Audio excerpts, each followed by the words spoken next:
because my background is in strength and conditioning and health and nutrition, I was constantly always using the numbers. So the spreadsheets and making sure that workouts, the number, like the reps, the weights, the loads, the sets, the rest, all those things were in there programmed out for all my clients back when that was my main focus, and even nutrition, meal plans, and things like that. Welcome to Macpreneur, the show for seasoned solopreneurs looking to streamline their business on a Mac. Unlock the secrets to saving time and money with your host and technology mentor, Damien Schroers. Hello. Today I have the pleasure to introduce Rob Tracz. Rob is a dynamic coach and speaker specializing in helping driven entrepreneurs break through stagnation to achieve holistic success. As the founder of Prime Performance Coaching, Rob guides clients to look good, feel good, and do great things by blending physical, mental, and emotional strategies that foster resilience, clarity, and peak performance. With a focus on creating balance and avoiding burnout, Rob's methods empower entrepreneurs to elevate their lives and businesses simultaneously. Rob, welcome to the show. Hey, thank you so much for having me. I'm excited. I'm happy to have you on the show. You will be the second person on the show, the second guest with a fitness background and a health background. And what I like about you is that you really have a focus on solopreneurs, on entrepreneurs, and I think my audience will love to know how you are using your Mac. And so let's start with that, about your setup. Which Macs are you using now to run your business? Yeah, I'm just pretty much the MacBook Air. I do use other Apple products like the iPhone, and I wear the Apple Watch as well. But it's a combination of all three. So like I use the iPhone for the camera for our recording today, and the laptop it's convenient and easy for me to bring places, especially if I'm meeting with clients in different locations and such. So it's just easy to pack up and pull everywhere. Mm-hmm. So for how long have you had Apple devices and Macs specifically? Yeah, I would say just about almost 15 years, I would say. I had a MacBook Pro as my first Mac. I was super excited to get it because grew up using just PCs, and when I got to college, everybody cool had a MacBook, I should say. So that really encouraged me to get one myself. Mm-hmm. So, and you always had a laptop, a MacBook of some kind. Did you have try a desktop at some point, or? Yeah, I grew up on a desktop. We had one as a family, and that's what everybody was using. And I really wanted a laptop when I was younger, and eventually my dad had bought me one when I was in high school, I think it was. And it was, maybe a Lenovo. I can't remember what brand it was. And then I had that going into college, and it was just the cool kids had the MacBooks, and it was just cool how they could switch between the different like screens, and they could spread things out with the trackpad, and there's a lot of cool little features, and it hooked me. I was like, oh, that's so cool. I got to get one of those. Everyone else is. I want to be cool. And I didn't realize how great it was though for different apps and things, and just the power behind it. It was really fun. And so pretty much since then, I've been Apple or specifically Mac user. Yeah, many people confuse aesthetics with design. And what's funny what is nice with Apple is that they actually blend both, right? It's very well thought out and also aesthetically pleasing, and also very pleasing to actually use, right, on a daily basis. Yeah. That's, I would say, maybe the secret sauce of Apple, especially with their Macs. Yeah, I loved it. It was great because as soon as I popped it open, it would just get right into running, and it was awesome. My laptop from 100 years ago, every time I would want to use it, I would have to like dedicate a certain amount of time for it to like boot up and get ready and roll. and it just Mhm. made so much easier, made classes, everything just so much faster, smoother. Never like crashed or anything. So it made college and university so much better of an experience. And when I shifted into entrepreneurship, it was great Mhm. because when I got this one here, during COVID times, so we weren't really too sure what was going on, but I needed something lightweight that I can bring with me anywhere and just kind of set up shop and start working. Mhm. Okay, so in terms of applications on your Mac, so it could be from Apple, but it could be also third-party apps. What are those that you absolutely rely upon to run your business? Really, one of the most used apps that I have is probably Notes. It helps. I've got a zillion notes in there for different clients, different things that I have to do on a day-to-day basis. It makes it easy when I'm just working and I can do something on the go. And if I don't necessarily need to bring my laptop, but I'm trying to remember different shots for an event or something like that, I just jot it down. Then when I get to an event, I can take a bunch of different photos, videos on different things. So Notes probably gets the most use out of everything. Aside from that, because my background is in strength and conditioning and health and nutrition, I was constantly always using the numbers. So the spreadsheets and making sure that workouts, the number, like the reps, the weights, the loads, the sets, the rest, all those things were in there programmed out for all my clients back when that was my main focus, and even nutrition, meal plans, and things like that. As I've kind of shifted focus as a coach, now it becomes more of a habit tracking and check in tool to make sure that clients are following through with the different actions and tasks that they set out and agreed to commit to. Mhm. So what do you like about numbers? Because I don't know actually. I think that very few people use numbers. I think that Excel or Google Sheets is more used in general, but I'm curious. So you're using numbers. What do you like about it? Mhm. Or why what would you say to someone who's on the fence to try it out? If someone is on the fence thinking about trying it out, I would recommend them to do more research. I don't have as much free time to kind of dive into as much to kind of weigh the pros and cons. That's just kind of where I started when I first had a Mac. Mhm. And I am by far the least likely person to give advice on how to use numbers. I'm very primitive and I just Mhm. like to keep it nice and simple for myself. Mhm. Yeah, so for people who don't know about numbers, so technically it's a spreadsheet application, Mhm. but I would say Apple's the Apple take of a spreadsheet, which means that in practice is that um, the biggest difference with Excel is that in Excel, when you have a sheet, it's the same with Google Sheet actually.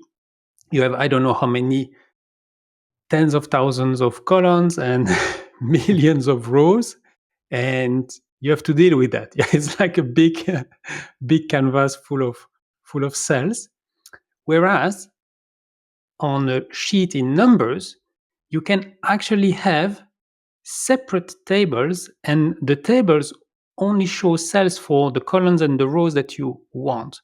And so it's really more in between a spreadsheet application and maybe a kind of dashboarding application, because you can easily mix tables, graphs, but also shapes, text boxes, and you can make it look as really as you want. And when you start to yeah, when you start to understand how numbers work, because it's a different philosophy than Excel and Google Sheets, but once you get it, you can make really beautiful things and more pleasurable actually to use than Excel and Google Sheets. Yeah, a fun anecdote. At one point, and I think I have an issue with my downloads folder. I like automating stuff, and I have a lot of automation left and right, but still, I still have an issue sometimes with my downloads folder. And so I found, I think it was, we talk about fitness, I think it was a running log tracker. So Mhm. something else also that's important to know for the listeners, in Numbers, there are a lot of templates. So predefined sheets for different things. So one of them is the running log. And I tweaked that running log for me actually cleaning up the downloads folder. And so there was a metric that was the number of files per minute that I was cleaning up and so on. And I had graphs with the speed and stuff like that. And basically I gamified cleaning up my downloads folder thanks to Numbers. I would not have done that in Excel, not at all. Oh, I love that. That's awesome. Yeah. And so, so when you say you use Numbers, is it mainly for yourself or also for your clients to afterwards print or give something to your clients as well? Yeah, it depends on the individual, but for the most part, it's just internal for myself because I just like to have it up on the screen so I can kind of reference back to it. Sometimes I put notes in there in the cells, and I like to like split because most of my business now is online through Zoom calls and different things like that. So I'll have the number sheets up with like also with the notes tab up on one side, and then on the other side I'll have the Zoom, so it's like basically split screen. Mm. And I feel like that's pretty cool, and I enjoy doing that. It makes it easy for me to kind of see and reference different information, but if the client is interested, it's easy for me to send it to them. Mhm. Yeah, very good. So now we are at the aha moment of the show. So what tip or trick did you discover on your Mac recently that you wished you knew before? I think actually that split screen kind of feature that I was just mentioning a second ago, because in the past I used to have different things in the background, and then I was trying to format the windows so that I could kind of see everything at once. And it kind of cleans it up, makes it really simple and easy for me. Yeah, the split screen on the Mac, I don't think it is obvious. The clicking on the green button to have one window go into full screen mode, yeah, I think everyone knows about that.